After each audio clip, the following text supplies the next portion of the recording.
Hej, lastdreng her. Hvad fanden? Nå, vi er klar til tirsdag på Skibelund F-skole.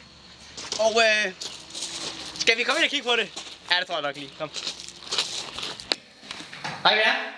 Vi skal op og besøge nulleret, som I kan se, og det skal sgu nok blive hyggeligt. Lad os kigge på det. Hej med jer. Er der nogen, der er frisk på at blive interviewet? Det tror jeg, du er. Du er frisk. Stampe, kom her. Kom her, Stampe. Stampe, hvem skal I lave tøj til? Til koret og til skuespillerne. Til koret og til skuespillerne. Det bliver perfekt. Skal vi lige smutte over til den flotte herre, der står herovre og spreder hvide skjorter? Kan du bruge det til noget i fremtiden? Er det der, altså er det sådan scoretræks og sådan noget? Ja, altså score Charlotte ved det. Nå, score Charlotte? Ja, satan. No. Det må jeg sige. Det var godt scoretræk. Tak for i dag, piger og drenge. Selv tak. Selv tak. Skal vi gå ind og se, hvad Sanne har at sige? Kom med. Sanne, kan I nævne nogle af de sange, I har valgt at tage med? Det behøver ikke være dem alle sammen, bare stykker. Ja, vi har lige blandt andet øvet Lazy Song, og jeg skylder da ikke noget mere af den røde tråd.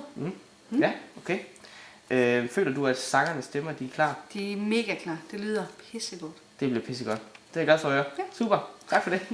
Vi står her uden for musik på Skibelund, og vi vil ind og spørge lærer Niels om et par spørgsmål. Så kom med.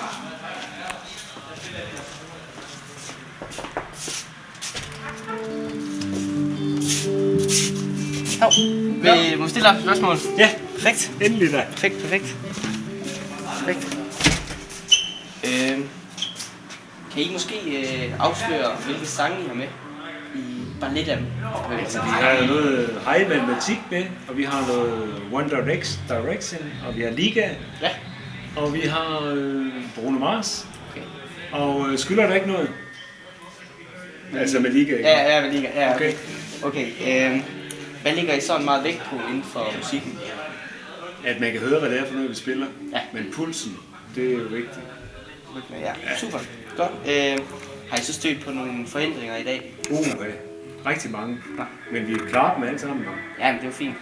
Altså, forhindringer, jeg ved det ikke. Altså, vi skal jo lære at spille det, ikke også? Ja. Det tager en tid. Det tager tid. Super. Tak for det. Ja, velbekomme. Tak. Hej.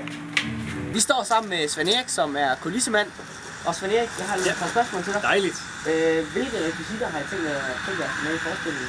Jamen, til at begynde med, der har vi arbejdet rigtig meget med at få podiet op at stå. Og det har taget rigtig mange. Vi er faktisk 30 elever på det her crew her, og de har bare gjort en fantastisk indsats. Sammen med Henrik og Dirk har eleverne været aktiveret rigtig meget. Så det er podiet, vi har været i gang med. Vi har fået bagtæpper hængt op, og vi har fået gulvet, lagt tæppe ud på gulvet, og lige nu er vi ved at sætte stoler op, sådan at det tager sig bedst muligt ud, når publikum kommer. Godt. Har I fået lavet nogle gode baggrunde til spillerne? Lige i øjeblikket der er vi ved at lave klippe alle bogstaver ud til teaterkoncerten Fix You. Der er rigtig mange bogstaver, som skal klippes ud i A3-format, og det er der nogle rigtig super elever, der er ved at gøre i øjeblikket. Det lyder perfekt. Ja. Tusind tak. Vi er færdige her. Kom. Vi smutter videre. Tak. Hej.